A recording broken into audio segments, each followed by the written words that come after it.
నరసింహస్వామి దర్శనం చెయ్యాలని పద్మపాదాచార్యుల వారు నరసింహస్వామి వారి మంత్రాన్ని పొంది అరణ్యానికి వెళ్లి తపస్సుకు కూర్చుంటే అరణ్యంలో తిరుగుతున్నటువంటి ఏమీ తెలియని ఒక కిరాతుడొకడొచ్చి, పంతులు గారు, ఎందుకు మీరు ఇక్కడ కూర్చున్నారు అని అడిగాడు. నరసింహస్వామి ప్రత్యక్షం అవ్వాలని తపస్సు చేస్తాను అన్నారు. నరసింహము అంటే ఏమిటి?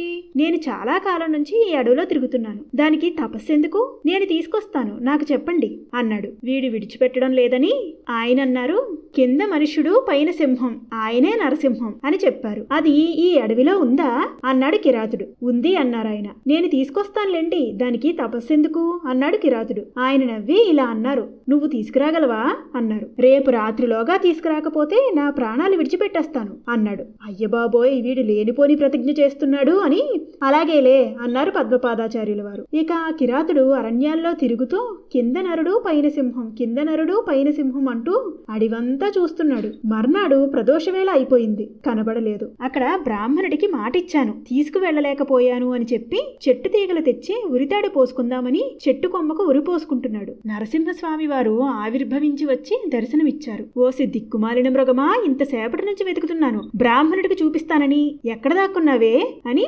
చేతిలోని తీగలు తీసి నరసింహస్వామికి కట్టి ఈడ్చుకొచ్చి పద్మపాదాచార్యుల వారి దగ్గర నుంచోబెట్టాడు. ఆయనకి ఏమీ కనబడలేదు. ఏమిటి, నరసింహస్వామి వచ్చారంటున్నావేంటి అన్నారు. రాకపోవడం ఏంటి, నిన్నటి నుంచి వెతుకుతున్నాను నిద్రాహారాలు లేకుండా, ఇదిగో ఇప్పుడు దొరికింది, సాయంకాలం చచ్చిపోదామంటే అన్నాడు. ఆయనకి కనపడలేదు, కానీ మాట వినపడింది పద్మపాదాచార్యుల వారికి. కొన్ని కోట్ల జన్మల తపస్సు చేస్తే ఎంత దృష్టి కేంద్రీకరణతో చెయ్యాలో అంత దృష్టి కేంద్రీకరణతో నిన్నటి నుంచి ఇవాళ సాయంత్రం వరకు కింద నరుడు పైన సింహం, కింద నరుడు పైన సింహం అంటూ వెతికాడు. అతని తపస్సుకు మెచ్చి ప్రత్యక్షమయ్యాను. నీకంత తపస్సు లేదు, కనబడను, కానీ నన్ను నీ కోసం తీసుకొచ్చాడు కాబట్టి నీకు వరమిస్తున్నాను. సంతతము నీ వెంట ఉండి నీకు అవసరమైనప్పుడు రక్ష చేస్తాను అన్నారు నరసింహస్వామి వారు.